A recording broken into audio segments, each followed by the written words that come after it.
Tapping కేసులో నిందితుడైన మాజీ IPS అధికారి ప్రభాకర్ రావు పిటిషన్పై సుప్రీంకోర్టులో విచారణ జరిగింది. ప్రభాకర్ రావు మధ్యంతర బెయిల్ను రద్దు చేయాలని తెలంగాణ ప్రభుత్వం సుప్రీంకోర్టును ఆశ్రయించింది.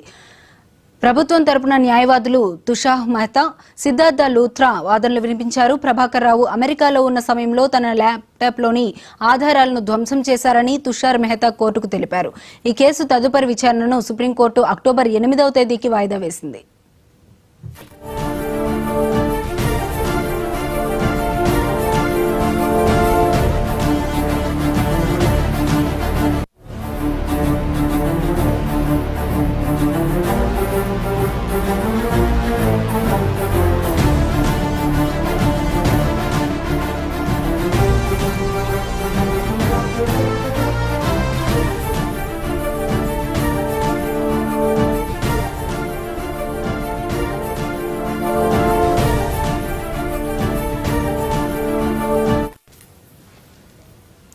ఫోన్ ట్యాపింగ్ కేసులో నిందితుడైన మాజీ ఐపీఎస్ అధికారి ప్రభాకర్ రావు పిటిషన్పై సుప్రీంకోర్టులో విచారణ జరిగింది.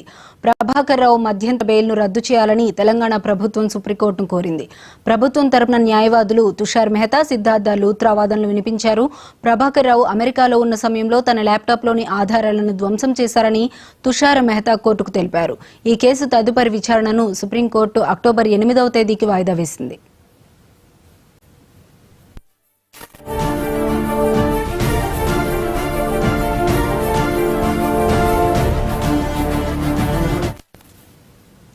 ఫోన్ ట్యాపింగ్ కేసులో నిందితుడైన మాజీ ఐపీఎస్ అధికారి ప్రభాకర్ రావు పిటిషన్పై సుప్రీంకోర్టులో విచారణ జరిగింది. ఈ అంశానికి సంబంధించి మరింత సమాచారం మా ప్రతినిధి సుచిత ఫోన్ లైన్ ద్వారా అందిస్తారు. సుచిత, చెప్పండి.